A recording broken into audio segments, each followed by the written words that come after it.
सत्संग से सोधी आवे, नहीं जीव 84 में जावे। सत्संग से सोधी आवे, नहीं जीव 84 में जावे। अब मेटो द्वेष और राग, हो राग या उम्र बतेरी जाली। अब मेटो द्वेष और राग, हो राग या उम्र बतेरी जाली। दूसरे शब्दों में दास कहे कि ये भगवान नहीं है, ये ईश नहीं है, स्वामी नहीं है, भगवान नहीं है। तो ये बात जनसाधारण के गले उतरे नहीं, विशेषकर पवित्र हिंदू समाज के पुण्यकर्मी प्राणियों के, क्योंकि हमारे धर्म गुरुओं ने हमें उल्टा पाठ पढ़ा दिया। और एक दिन से नहीं, हजारों वर्षों से यही पाठ हम सुनते आ रहे हैं कि ब्रह्मा विष्णु महेश सर्वेश्वर हैं, इनका कोई जन्म मृत्यु नहीं होता, इनकी कोई माता पिता नहीं है, ये स्वयंभू है। तो जिस कारण से दास ने ये शब्द बोल दिया कि ये भगवान नहीं है, ये बात एक बहुत विवादप्रस्त हो जाएगी यदि प्रमाण नहीं दिखाया गया। तो आपको प्रमाण दिखाते हैं। एक समय इस शिवपुराण के अंदर लिखा है, पवित्र शिवपुराण के अंदर, कि श्री ब्रह्मा जी रजगुण और श्री विष्णु जी सतगुण का आपस में विवाद हो गया, झगड़ा हो गया।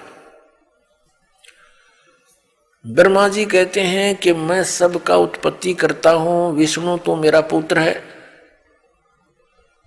विष्णु जी कहते हैं तू मेरी नाभि कमल से उत्पन्न हुआ है, तू मेरा पुत्र है। वो कहता मैं तेरा बाप, वो कहता मैं तेरा बाप। दोनों का युद्ध हो गया। उस युद्ध की शांति के लिए इस काल भगवान ने, जो इनका पिता है, जिसको ये सदाशिव कहते हैं पौराणिक, और ये हिंदू धर्म के गुरु जी, उस सदाशिव ने इनके बीच में एक स्तंभ खड़ा कर दिया, तेजों में पिलर, बहुत लंबा चौड़ा लिंग स्तंभ।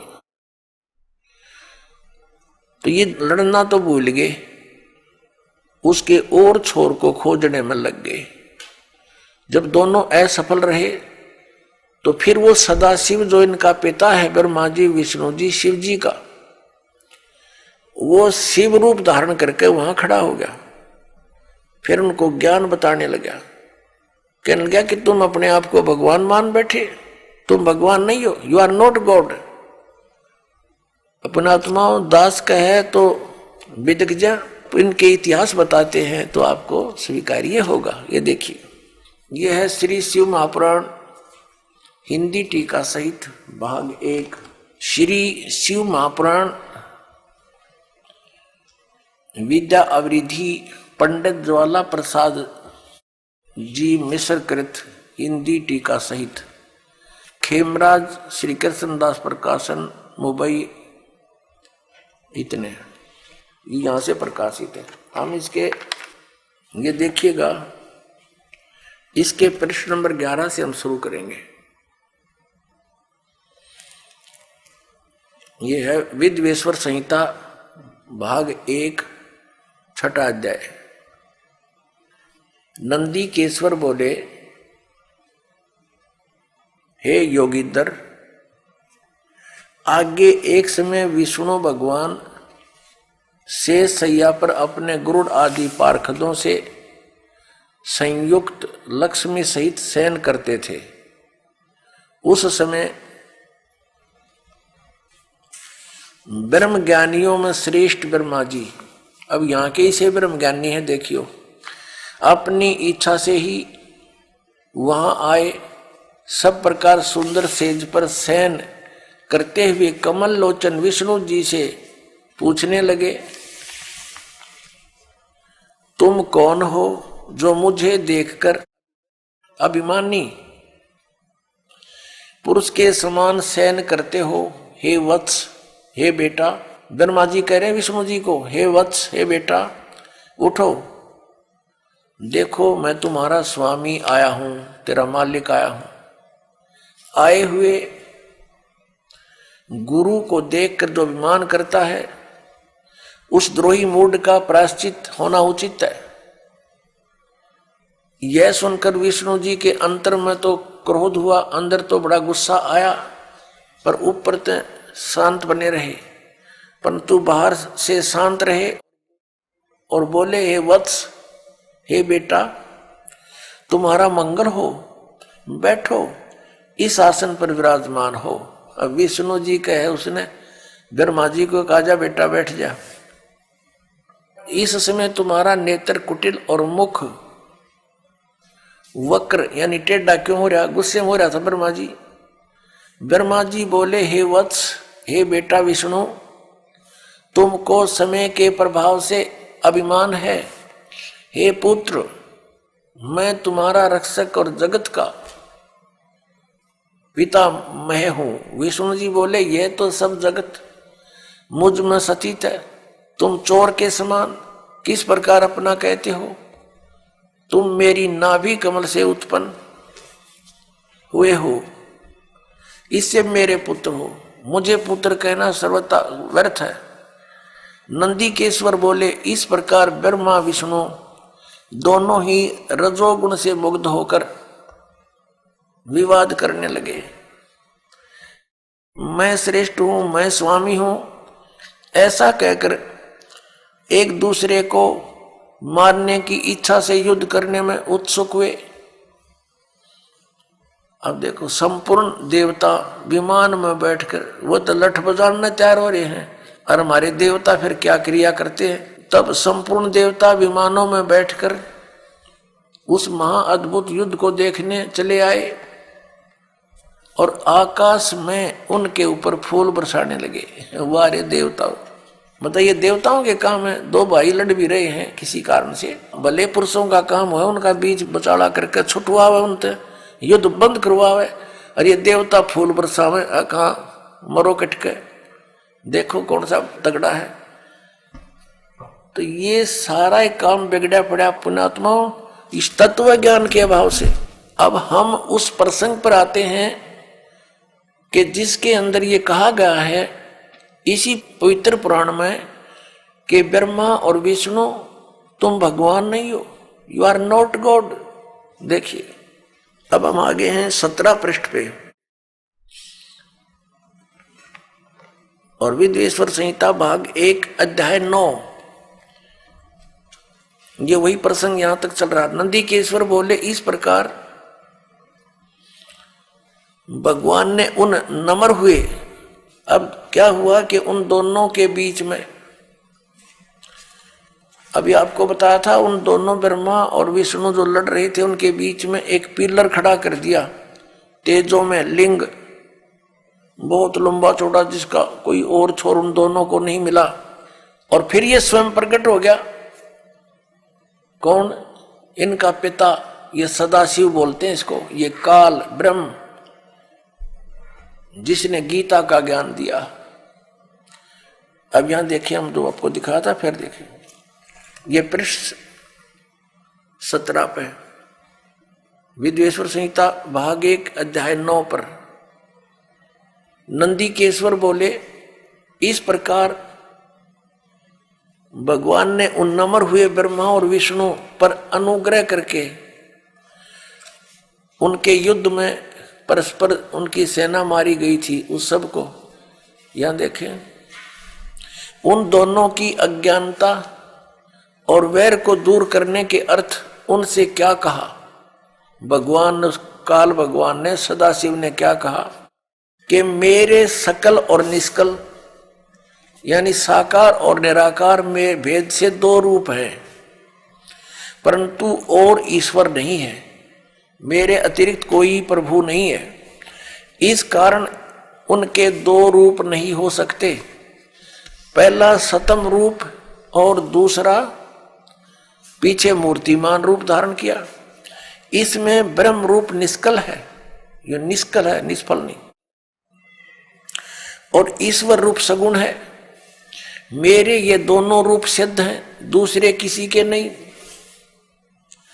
हो सकते।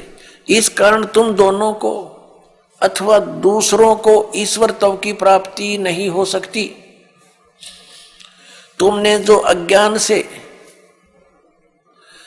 अपने को ईश माना, तुमने अज्ञान से अपने को ईश यानी भगवान माना, यह बड़ा अद्भुत हुआ। उसके दूर करने को ही मैं रण स्थान में आया। अब तुम दोनों अभिमान त्याग कर मुझ ईश्वर में अपनी बुद्धि लगाओ। मेरे प्रसाद से लोक में सब अर्थ प्रकाश होते हैं। मैं ही परब्रह्म हूं। अब ये काल बोल रहा है, अब यहां विचलित कर रहा है इनको। मैं ही परब्रह्म हूं, मेरा ही कल अकल रूप है। ब्रह्म होने से मैं ईश्वर हूं। अनुग्रह आदि मेरा कर्त्य है। सर्वव्यापी होने से और जगत के वर्धक होने से मैं ब्रह्म हूं। हे ब्रह्म केशव, समतव और व्यापक होने से मैं आत्मा हूं।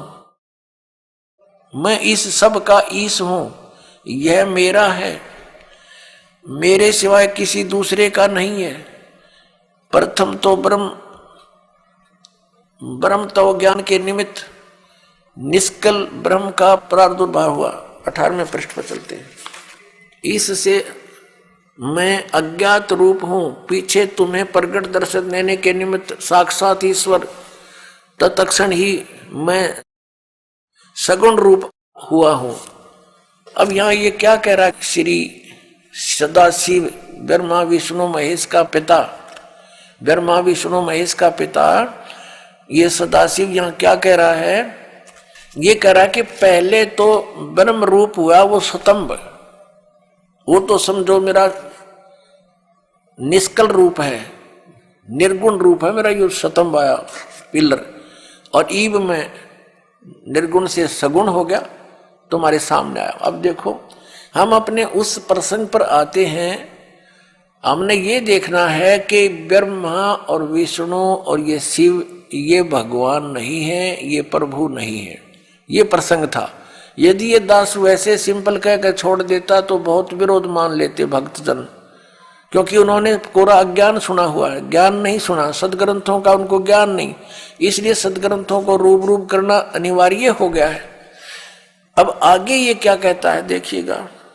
ये पृष्ठ नंबर 18 अध्याय 10 चल रहा है, पृष्ठ नंबर 18 पे। और शिवपुराण विद्वेश्वर संहिता भाग 1 10वां अध्याय। हम यहाँ पढ़ते पढ़ते आगे 9वां अध्याय यहाँ समाप्त हो गया। जो हमने यहाँ पढ़ लिया, इससे मैं अज्ञात रूप हूँ, पीछे तुम्हें प्रगट देने के लिए निमित्त साक्षात ईश्वर तत्क्षण ही मैं सगुण रूप हुआ हूँ। अब यहाँ नीचे आ जाएंगे इसके। इति श्री शिव महापुराणे विद्वेश्वर संहिता भाषा टीकायाम 9वां अध्याय, ये 9वां अध्याय इति हो गया, समाप्त हुआ। अब 10वां शुरू हो गया, ये 10वां। अब हम यहाँ 10वें में पढ़ रहे हैं नीचे। हे पुत्रो, ब्रह्मा और विष्णु को इनका पिता वो सदाशिव काल कह रहा, हे पुत्रो, यह कृत आपने तप से प्राप्त किया है, जो कि सृष्टि की उत्पत्ति और पालन कहता है, सो मैंने प्रसन्न होकर तुम्हें दिया है। इसी प्रकार दूसरे दो कृत रुद्र और महेश्वर को प्रदान किए हैं। अब देखो, जो दास सिद्ध करना चाहता है, एक तो ब्रह्मा और विष्णु और फिर रुद्र और महेश्वर, ये 4, इनसे 5वां है यू सदाशिव, जो ब्रह्मा विष्णु महेश जी के पिताजी हैं। और इनकी माता कौन है? वो दुर्गा है। वो भी दिखाएंगे आपको सदग्रंथ में, देवी पुराण के अंदर दिखाएंगे। अब यहां देखिएगा, यहां स्पष्ट हो गया कि ऊपर तो इन दोनों के विषय में बोला है, पुत्रों यह कृत आपने तब से प्राप्त किया है जो कि सृष्टि, उत्पत्ति और पालन कहता है, इन दोनों का ये जॉब है। मैंने प्रसन्न होकर तुम्हें दिया। देखो हींग लगी ना फटकड़ी इसकी। तब तो कह रहा है कि तुमने तप किए, घोर तप किए। इसमें लिखा है कि विष्णु जी ने 12,000 वर्ष तक घोर तप किया, ब्रह्मा जी ने इतने वर्ष तक तप किया। तो कहता है इस तप के बदले में मैंने खुश होकर तुम्हें दिया है। बता, इन की भलाई इन्हीं को सौंप दी।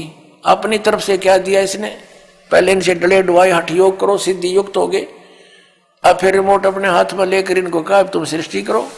सब जीवों को यहाँ पर स्थिति, उत्पत्ति, संहार ये अपने पुत्रों से करवाता है और स्वयं खाता है सबको। ये काल है।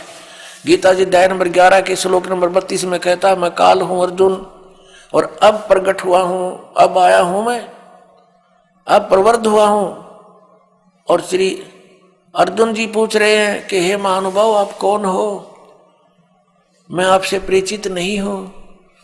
अरे अर्जुन का साला था श्री कृष्ण और उससे अपरिचित हो गया इतनी जल्दी? क्योंकि वो श्री कृष्ण था ही नहीं, श्री कृष्ण में प्रवेश वो काल था।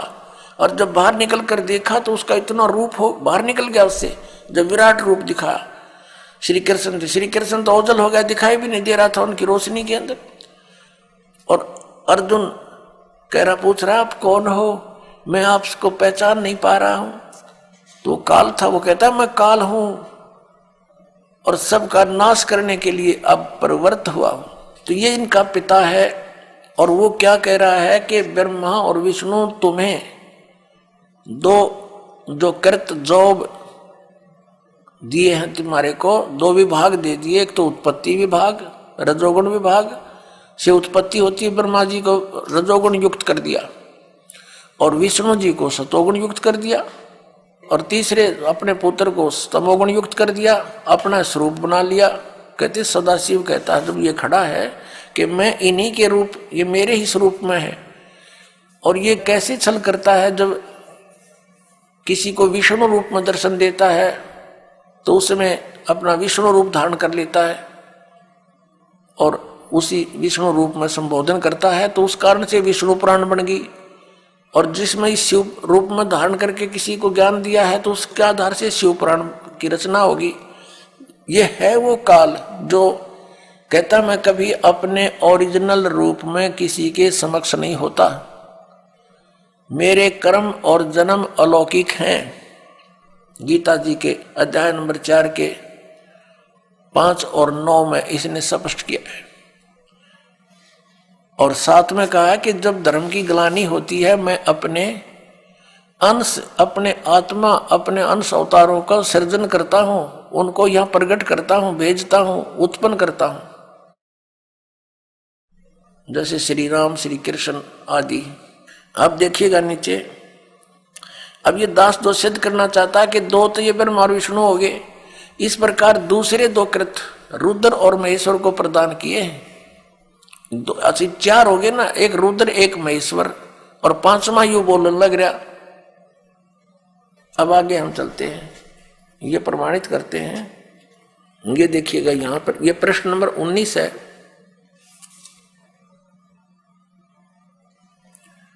और ये विद्वेश्वर संहिता भाग 1 अध्याय 10 चल रहा है, यहां से हम लेंगे। हे सौम्य, मेरे अज्ञान से विमुख होने से तुम्हें अज्ञानता आ गई।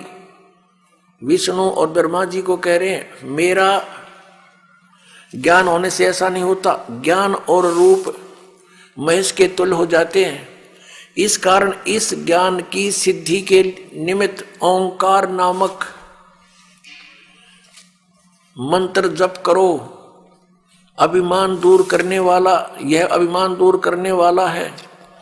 सोई निज मंत्र उपदेश करते हैं। यह ओंकार मेरे मुख से उत्पन्न होने से मेरे ही रूप का बोधक है, यानी ब्रह्म का, और महामंगल करने वाला है। यह वाचक है, मैं वाच्य हूं। यह मंत्र मेरा आत्मा है कि उसके स्मरण से मेरा स्मरण होता है। उत्तर की ओर मुख से आकार का इसका बहुत वर्णन दे रखा है। पश्चिम के मुख से उकार का, दक्षिण के मुख से मकार का, पूर्व के मुख से बिंदु का और मध्य के मुख से नाद उत्पन्न हुआ है। इस प्रकार पांच प्रकार से यह निर्गत हुआ, सब एक होकर ओम ऐसा एक अक्षर हो जाता है। ओम ऐसा एक अक्षर हो जाता है। अब हम इससे इतना ही लेंगे। इस पवित्र पुराण ने हमारा बहुत सा काम हल्का कर दिया इस दास का। एक तो ये सिद्ध कर दिया कि ब्रह्मा और विष्णु और शिव और रुद्र, महेश्वर जिसको कहते हैं, ये भगवान नहीं है, ये ईश नहीं है। इसलिए दास कहता है कि तीन मुख्य रूप में दास के प्रवचनों में ये ब्रह्म समझो। एक सरब्रह्म, एक अक्षर ब्रह्म और तीसरा परम अक्षर ब्रह्म।